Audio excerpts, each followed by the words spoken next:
ज़ारा की याद आ रही पुत्र मेरे आपको? ज़ारा से कुछ बोलोगी?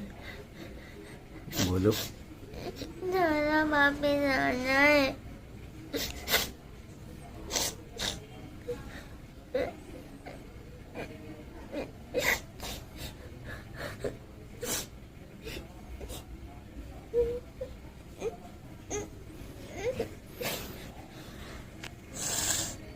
कुछ और बोलोगी? ज़ारा के बगैर ईद मनाई है आपने? तो ईद किस दिन मनाओगी? जब ज़ारा आएगी।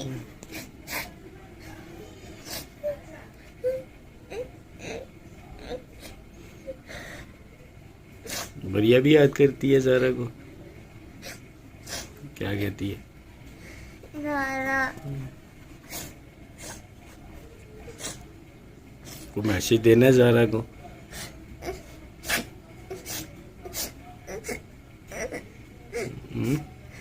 को मैसेज देना ज़ारा को। ज़ारा आ जाए।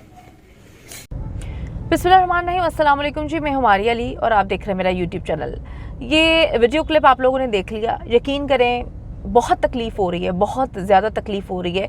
और ये सिर्फ दुआ ज़ारा की बहन का हाल नहीं है। अगर हम उनके घर की बात करें, जैसे कि मैंने आपको बताया कि पहले दिन से हम उनकी फ़ैमिली के कांटेक्ट में हैं और ईद पर भी जब हमने बात की तो उनके हौसले तो बुलंद हैं लेकिन अंदर से टूटे हुए हैं। किसी भी वालिदैन के लिए, किसी भी फैमिली मेम्बर के लिए ये तकलीफ़ दह सिचुएशन होती है कि ईद जिसमें हम अपने रूठों को मनाते हैं, जो हमारे अपने हैं उनको हम साथ रखते हैं, और जो चले गए हैं दुनिया से उनके लिए तो इंसान कुछ नहीं कर सकता। सहारा हो जाता है, इंसान अपने आप को तसल्ली दे देता है। लेकिन जो लोग ज़िंदा होते हैं और आपसे अचानक से बिछड़ जाएं, उनके लिए आपके पास कोई अल्फाज नहीं होते। उनके लिए आप दिल को जितना मर्जी समझाएं, आप नहीं समझा पाते। मेहदी भाई से बात हुई, बड़े हौसले के साथ उन्होंने वीडियो क्लिप जो है वो जारी किया था, बताया था कि दुआ ज़ारा के बिना हमारी ये ईद नहीं है।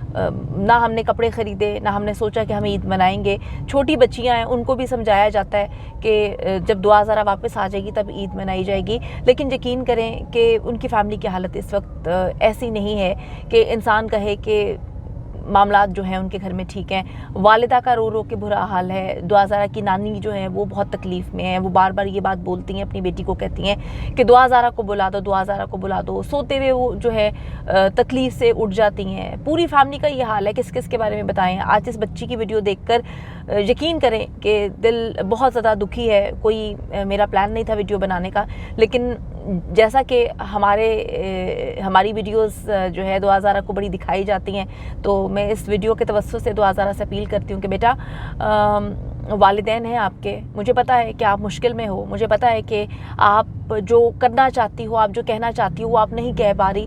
हम अंधे नहीं हैं, हमें सब नज़र आ रहा है। आप किस कर्ब से गुजर रही हो, किस तकलीफ़ से गुजर रही हो। आपसे ज़बरदस्ती आपके वालिदैन के ख़िलाफ़ बातें करवाई जाती हैं। आपके चेहरे पर हमने नील देखा, आपके चेहरे पर चोट का निशान है।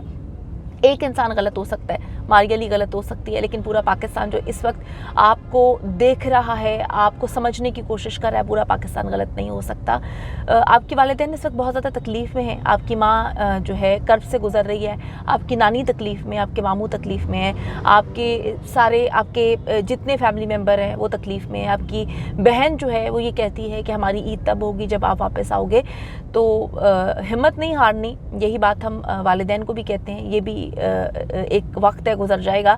और जहाँ तक दुआ ज़ारा के हवाले से आप लोग ये सोचते हैं कि दुआ ज़ारा जो है वो अपने वालिदैन के लिए कितना गलत बोल रही है, समझें बात को। बच्ची 14 साल की है, सिर्फ 14 साल की। और 14 साल का जो बच्चा होता है, हफ्स बेजा में रखा हो या 3 महीने से अगर आप या मुझ में से भी कोई किसी की कैद में हो, किसी के पास हो, तो हम भी वही बोलेंगे जो हमें बुलवाया जाएगा। बहुत तकलीफ़ दह सिचुएशन है।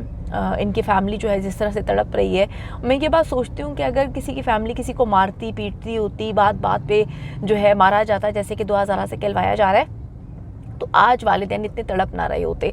वो भी ये सोच लेते कि हाँ हमारी बेटी जो है वो छोड़कर चली गई है, उसने भागकर शादी कर ली है, जो कि दिखाने की कोशिश की जा रही है, तो वो भी चुप होकर बैठ जाते। उनको क्या ज़रूरत थी कि पूरे माशरे में, इस माशरे की बात कर रही हूँ जिस माशरे में अगर खुदा ना खास्ता किसी के साथ जिनसी ज़्यादती हो जाए तो विक्टिम ब्लेमिंग इतनी ज़्यादा करते हैं कि उनके वालिदैन का जीना महाल कर देते हैं। जिसके साथ जिनसी ज़्यादती हुई होती है उसकी पूरी ज़िंदगी दागदार कर देते हैं। जहाँ से वो लड़की गुजर रही होती है इशारे कर करके कहते हैं कि जी इसके साथ तो जिनसी ज़्यादती हुई थी, पता नहीं इसने क्या कुछ किया होगा, मर्दों ने इसके साथ ही ऐसा क्यों किया, बाकियों के साथ तो ऐसा नहीं होता।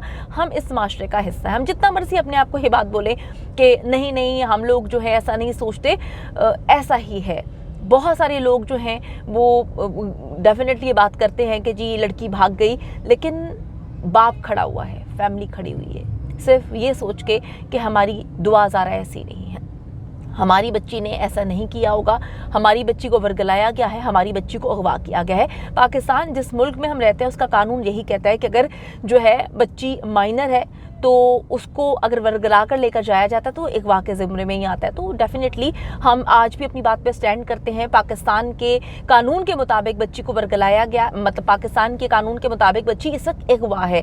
तो तसल्ली देने की कोशिश करते रहते हैं सारा टाइम दुआ ज़ारा की फैमिली को, लेकिन इंसान है वो जितना मर्जी मजबूत बनने की कोशिश करें, इंसान है, बच्ची जब याद आती है तो टूटते भी हैं, रोते भी हैं, बिलखते भी हैं, लेकिन फिर अगले लम्हे अपने आप को जोड़ते हैं और कहते हैं कि अगर हम टूट गए तो हम किस तरह से अपनी बच्ची को हासिल कर पाएंगे। और ये पाकिस्तान की एक बच्ची की बात नहीं है, मैंने आपको पहले बोला था ये केस दुआ ज़ारा से शुरू होता है, लेकिन ये केस इस वक्त मेहदी अली काज़मी पर जो है डाइवर्ट हो चुका है। क्यों? पूरी पाकिस्तान की आवाम तो पागल नहीं है ना। कहा जाता है इस गिरोह के, इस जिंदा लाश एंड कंपनी की जानिब से, इनके जो रिप्रेजेंटेटिव्स हैं उनकी जानिब से कि 90% लोग जो है ये बात तस्लीम कर चुके हैं कि एक सिंपल लव मैरिज है। मैं फिर ये बात बोलूँगी कि जो 97% लोग तस्लीम कर चुके हैं कि ये एक लव मैरिज है, तो फिर आप लोग अपने कमेंट्स क्यों बंद कर रहे हैं? वो 97% लोगों को जो है आप लोगों की तारीफ़ें करने दें। आपकी तारीफ़ें वो कर नहीं पाते क्योंकि 97% लोग ये बात मान चुके हैं कि दुआ ज़ारा एक माइनर है, मेहदी अली काज़मी के बच्ची के साथ ज़्यादती की गई है, उसको वर्गलाया गया है, उसको अगवा किया गया है और इन लोगों ने इस बच्ची को बेच देना था। ये एक सिंपल चीज़ जो बनाने की कोशिश की जा रही है कि यहाँ पर कभी दुआ ज़ारा की बहन रोती हुई मिलती है, कभी उसकी माँ रोती हुई, जो है बुरी हालत हो गई है दुआ ज़ारा के वालिदैन की। अगर मैं देखूँ 2 से 3 महीने के अंदर वो वालिदैन इतने बूढ़े हो चुके हैं, इतने कमज़ोर हो चुके हैं, उनकी सेहत, उनकी हालत देखकर बंदा डरना शुरू हो जाता है कि मैं सोचती हूँ कि 2 और बच्चियाँ भी हैं। एक दुआ ज़ारा के लिए उन्होंने अपनी बाकी बच्चियों का मुस्तकबिल भी दाव पे लगा दिया है।